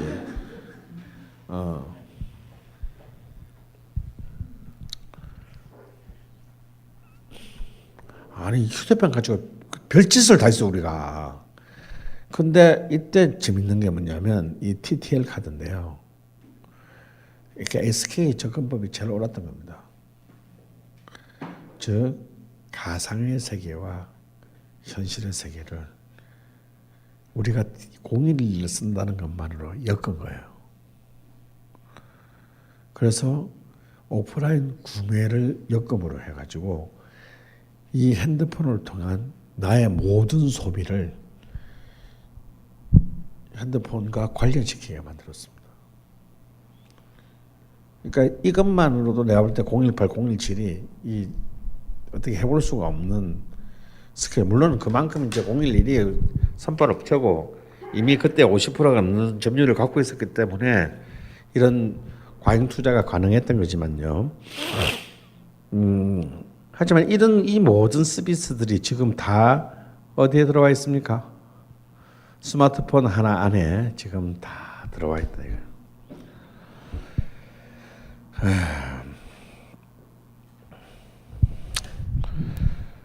이렇게 해서 이제 이 김대중 정부 시대에 이미 99년 11월에 2년도 안 돼 가지고 외환위기 극복 선언을 합니다. 그리고 이때 막 우리 기억나죠? 깡드시 세계 IMF 총재 깡드시가 또 한국은 훌륭한 그 졸업을 해냈다며 치하의 말씀까지 직접 주시고, 그러면서 이제 IT 기반의 이제 정말 살인적인 벤처 거품의 역사가 열풍이 시작되고, 이 세계의 마지막 해에 한국은 역사상 정말 다시 비견하기 어려운 소비주의의 열풍. 2년 전에는 우리 다 굶어 죽을 거라 그래놓고 극단적인 소비주의의 열풍 범람 속에 빠지게 돼요. 이때 진짜 강남의 룸살롱도 장난 아니었습니다. 기억나는 게 이때요. 룸살롱을 3달 전에 예약해 있었어요. 3달 전에. 제가 그때 이제 우연히 무슨 젊은 그 벤처기업의 CEO들 뭐 어쩌고에 대한 뭐 모임에 강의를 나갔는데 이게 좀 약간 재미있었나 봐. 그리고 그 새끼들이 이놈의 새끼가 저놈의 새끼가 이놈의 새끼가 그러다 보니까 제가 99년 한 해 동안 200일은 제가 강남에 룸살롱에 간 것 같아요. 난 얘들이 다 어린 애들인데 도대체 경영은 안 하고 왜 매일 룸살롱에 있는 것일까? 근데 정말 그때 룸살롱 방을 잡는다는 거는 너무너무 힘들었을 때예요. 하여튼 정말 어떻게 그렇게 돌이 미친 듯이 넘치는지 모르겠습니다. 이러는 와중에 이제 이미 그 IMF 전에 시작된 유통 개방으로 인해서 이제 유통 빅뱅이 일어나죠. 이제 여러분도 잘 아는 대형 유통사들 이때 다 들어옵니다. 이 거품 속에서 이제 동네 경제가 전부 이제 무너지는 거예요. 여러분 이때 90년대 초반만 해도 여러분 왜 웬만한 동네에서는 다 동네에 다 있었잖아요. 뭐 조그마한 마트부터 시작해서 그릇 상에 이불 상에 다 있었습니다. 다 뭐 철물점 뭐 한 동네라면 그런 것들이 다 있었고 다 결국 여기서 사서 여기서 팔고 여기서 사서 여기서 받은 거 저기서 사고 그렇게 사실은 이제 지역 경제를 이끌고 왔는데 이미 이때 이제 하나의 대형 유통 체인들이 들어오면서 이제 이 동네 상권들은 전부 무너지죠. 그다음부터 어디로 가겠습니까? 사람들 다 이제 거지가 되는 거죠. 뭐. 자영업자들이. 그리고 이제 점점 편의점 체인이 공룡화되고 우리는 여기에 대한 어떤 도덕적인 그런 이제 기준조차를 잡지 못하고 불감증에 빠지게 돼요. 가령 이런 겁니다. 이때부터 이제 편의점이나 체인들이 특히 이제 이 98, 99년대에 교촌치킨 이런 거 전국적으로 퍼져야 되는데 여러분 있잖아요. 우리 2년 벌써 뭐 우리나라 하도 빠르다 보니까 갑자기 우리 작년 여름인가 재작년 여름인가 백종원이 막 떴잖아요. 백종원이 막 온 예능 다 나오고 막 서점에 베스트셀러 1위 하고 막 하물면은 칭찬까지 해 막 대한민국의 남자들을 부엌으로 끌어들였다는 씨발 그 설탕만 가득 찬 그 몸에 좋지도 않은 음식까지 레시피 가지고. 저는 백종원 개인에 대해서도 반감이 있지만 여러분 그거는 진짜 말도 안 되는 얘기예요. 이거는 백종원은요 연예인도 아니고요 요리사도 아니고요 그냥 외식 사업가예요. 그 사람이 갖고 있는 체인은 50개가 넘습니다. 그중에는 새마을식당 같이 성공한 것도 있고 뭐 런칭하자마자 쫄딱 망한 것들도 수없이 많고. 근데요 백종원 파문이 막 뜨면서 논현동의 어떤 한 거리는 여기 거리 시작부터 끝까지가 양쪽의 가게들이 전부 백종원 프랜차이즈들로만 한 거리가 만들어졌어요.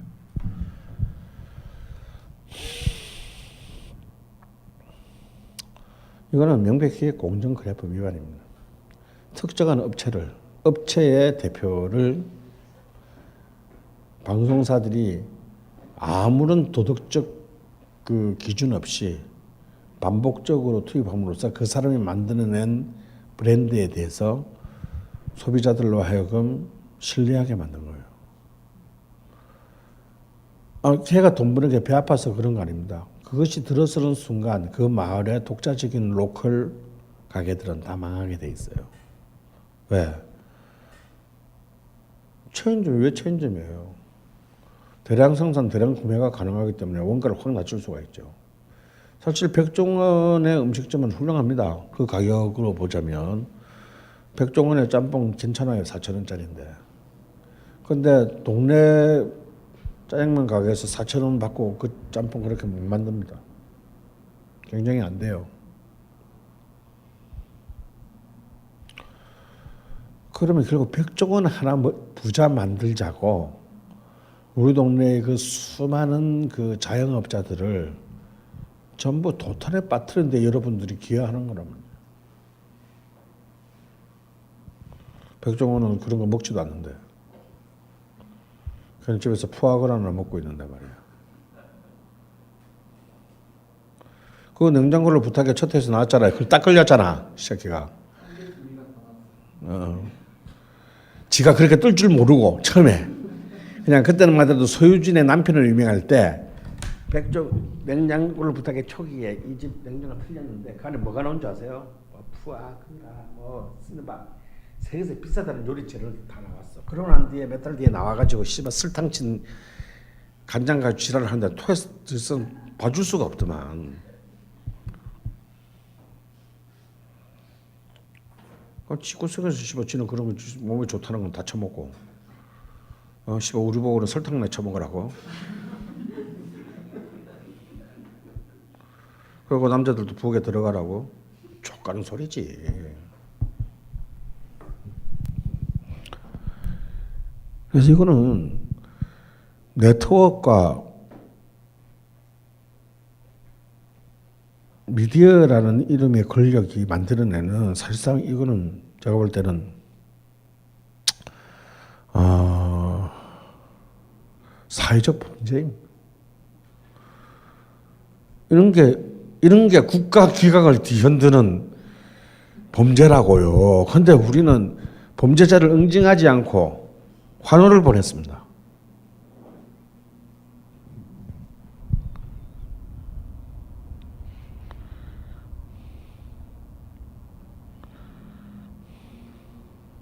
그날 방송에서 얘기를 했더니 가장 백종이 잘 나갈 때 댓글에 딱 뭐가 달렸냐면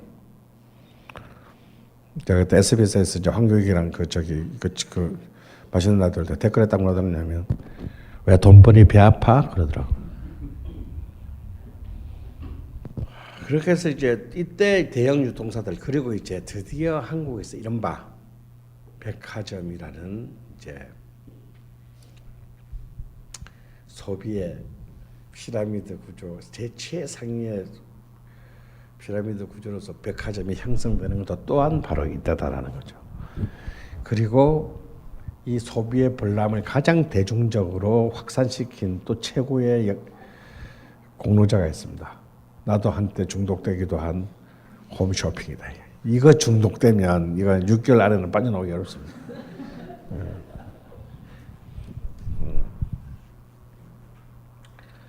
이 소비주의 거품 실제 내용은 전혀 상관없이 유통과 소비의 거품이 뭘 만들어냈냐? 코스닥이 이제 붐을 만들어냈죠. 1999년 말에 코스닥이 2,560일까지 올라갔습니다. 아무런 실질적인 부가가치 이익을 창출하지 못하고 있는데 미래 가치만으로 2,560 올라갔고요. 그 거품이 쫙 빠진 노무현 때 2004년에 와가지고 357까지 떨어집니다. 여기서 시가총액이 무려 68조가 허공에 사라졌어요. 이 68조는 누구 돈입니까? 네? 다 개미들 돈이에요. 돈 낸 줄 알고 들어갔다가 이미 이 새끼들은 이미 다 돈을 잃고 튀었고 거품이 되자 이 개미들이 갖고 있는 주식들은 전부 다 휴지가 됐습니다.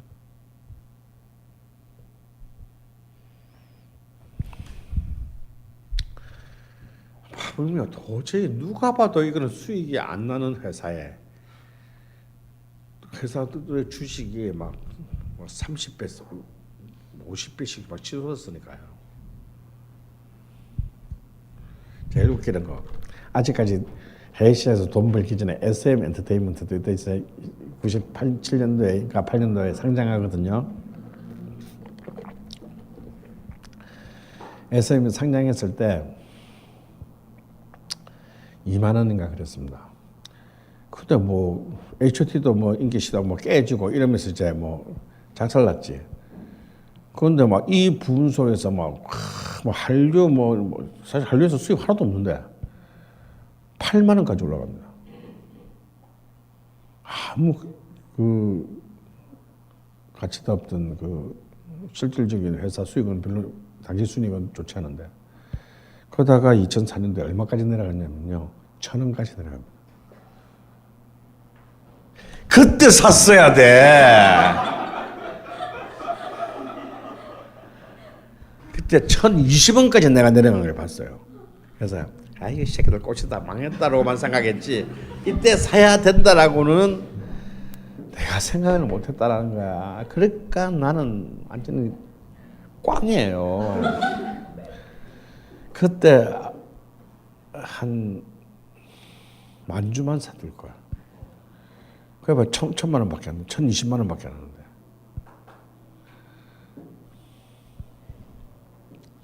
근데 바로 그 다음에 동방신기가 일본에서 터집니다. 이때부터 진짜로 돈을 벌기 시작한 거야. 그래가지고 다시 8만 원까지 가요. 이것도 대단해. 어떻게 8만 원에서 1,000원 됐다가 또 다시 8만 원까지 또 가는 것도 대단해. 근데 하여튼 이때 진짜 곡소리 많이 났어요. 아마 여러분 주변에 다 있을 겁니다. 집구석에 다 막 알지도 못하면서 그냥 여기저기 돈 빌려서 주식해가지고 다 말린 집들을. 그리고 마지막으로 이제 이 컨텐츠와 함께 정리되어서 90년대에 오프라인 문화의 변동인데요. 80년대와 다른 점은 90년대는 세 개의 방이 지배한 시대입니다. 90년대 초반은 노래방, 그 다음은 중반은 비디오방, 그리고 후반은 PC방. 알다시피 이 세 개 다 나중에 한류의 상징이 돼요. 왜냐하면 이거는 다른 나라에서는 보기 힘든, 있을 수 없는 문화이기 때문입니다.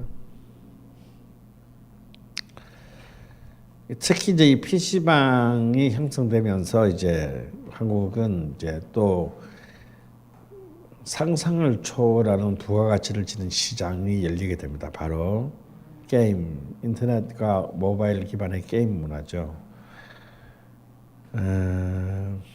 98년에 이제 스타크래프트라는 미국 게임이, 블리자드의 미국 게임이 이제 폭발하지 않습니까? 그때 삼성전자를 다니던 서울대 공대 86학번 출신의 어떤 한 놈이 지가 게임 강의여서 있는 돈 없는 돈을 다 끌어모아 가지고 한양대 앞에 미션 넘버원이라는 PC방을 냅니다. 제일 좋은 사양의 그 컴퓨터 50대를 넣어가지고 삼성전자 계속 다니면서, 근데 그게 스타크래프트가 폭발하면서 한 달에 2,000만 원을 벌었다는 거예요. 김범수 얘기입니다. 그래서 씨발 뭐야 이거. 그래가지고 삼성전자 그만둬요. 삼성전자 그만두고 같이 그만둔 두 놈하고 같이 PC방을 이 게임방으로 번 돈을 가지고 게임을 개발하기 시작합니다. 처음에는 말도 안 되는 수준의 게임을 시작했죠. 이것이 바로 한 게임의 신화고, 이것이 나중에 이제 NHN과 합병하면서 뭐 계산 불가능한 회사의 가치를 만들어내게 돼요. 바로 이것이 바로 PC방에서 시작됐다라는 거. 그리고 참 99년은 참 많은 일도 일어났네. 그리고 이제 한국 외식 문화의 상징이라고 할 수 있는 스타벅스 1호점이 99년 7월 이대 앞에서 문을 엽니다.